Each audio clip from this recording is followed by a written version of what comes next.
আমাদের অবস্থান কর্মসূচি বলি বা মানববন্ধন বলি, যেটা করতেছি সেটা করার কিছু কারণ সম্পর্কে আমি একটু বলি।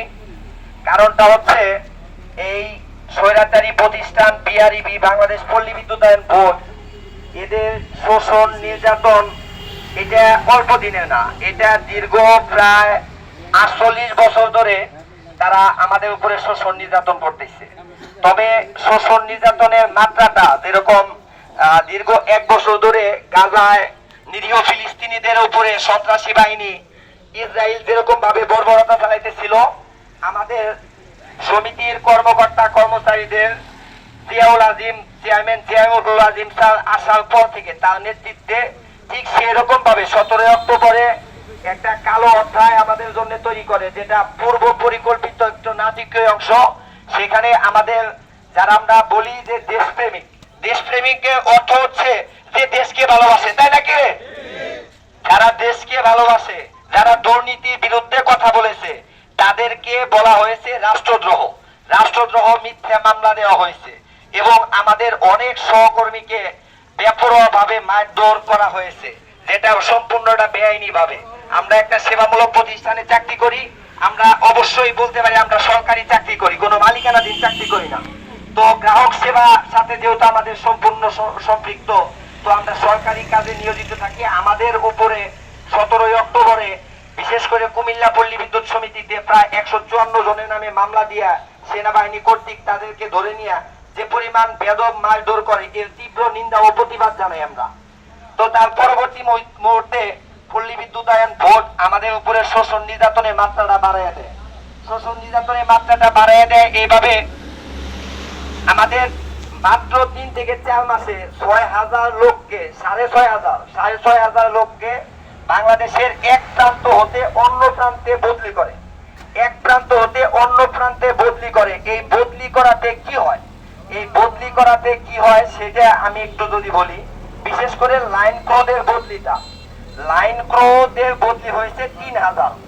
লাইন ক্রো সবসময় ঝুঁকিপূর্ণ কাজের সাথে নিয়োজিত থাকে। লাইন ক্রু যেহেতু সবসময় ঝুঁকিপূর্ণ কাজের সাথে নিয়োজিত থাকে, তো আমাদের এখানে অনেক ব্যাপক পরিমাণ লাইনম্যান সংকট আছে, যার কারণে আমাদের প্রতিনিয়ত ডিউটি করতে হচ্ছে। আন্তর্জাতিক আইন বলতেছে 8 ঘন্টা ডিউটি করার কথা, সেখানে আমরা ডিউটি করতেছি 14-15 ঘন্টা করে ডিউটি করতেছি। এর মধ্যে আমাদের যে লাইন ক্রুদেরকে বদলি করা হয়েছে, তারা নতুন স্থান নতুন লাইন, এই ঝড় বৃষ্টির সময় কিভাবে লাইন চালু করবে, তো লাইন তারা সচল রাখতে পারবে না, গ্রাহক সেবা বিঘ্নতা ঘটবে। তো আমি একজন চাকরিজীবী হই আর একজন বিদ্যুতের গ্রাহক হই, যেহেতু এই বদলির কারণে গ্রাহক হয়রানি হইতেছে এবং এই বদলির কারণে সরকারি রাজস্ব আয় থেকে আমাদের ব্যাপক একটা অংশ দিয়ে বিল দেওয়া নামে আমাদের চলে যাইতেছে। তো আমরা সেই ক্ষেত্রে প্রতিবাদ বলতে শান্তিপূর্ণভাবে লাইন ক্রুদের পক্ষ থেকে, লাইন ক্রু অধিকার পরিষদের পক্ষ থেকে আমরা 80টা সমিতিতে মানববন্ধন, আমাদের কর্মপরিবেশ চায়া, আমাদের হয়রানিমূলক বদলি স্থগিত চায়া আমরা সদর দপ্তরে শান্তিপূর্ণ মানববন্ধন করি। কিন্তু এই যে স্বৈরাচারী সরকারের মতো আচরণ যে তারা করে আসতেছে, তারা কি করলো, আমাদের এই শান্তিপূর্ণ মানববন্ধন ব্যানার নিয়ে যারা দাঁড়াইছে তাদেরকে সংযুক্ত করলো, সাসপেন্ড করলো, কারণ দর্শানো দিল। তাদের ভুল কি ছিল, অপরাধ কি ছিল? তাদের অপরাধ ছিল শুধু এতটুকুই যে তারা কর্মপরিবেশ চায়, তারা মৃত্যু ঝুঁকি নিয়ে বদলি হয়ে অন্য সমিতিতে চাকরি করতে চায় না। তারা যে মাদার সমিতিতে চাকরি করছে, যেহেতু এই নিয়োগের মধ্যে লেখা আছে যে লাইনম্যানদের বদলি যোগ্য নয় চাকরি, তো লাইনম্যানদের বদলি যোগ্য নয় চাকরি। এরপরেও আমরা যে সমিতিতে চাকরি করি, লাইনম্যানদের ইন্টারনাল বদলি হয়। ইন্টারনাল বদলি বলতে 3 বছর পর প্রত্যেকটা লোককে এক স্টেশন থেকে এক উপজেলা থেকে আরেক উপজেলা, এক অফিস থেকে আরেক অফিস আমাদের এখানে বদলি করা হয়। এই ইনস্ট্রাকশন কিন্তু আছে এবং এটা শতভাগ বাস্তবায়ন সমিতিতে হইতেছে।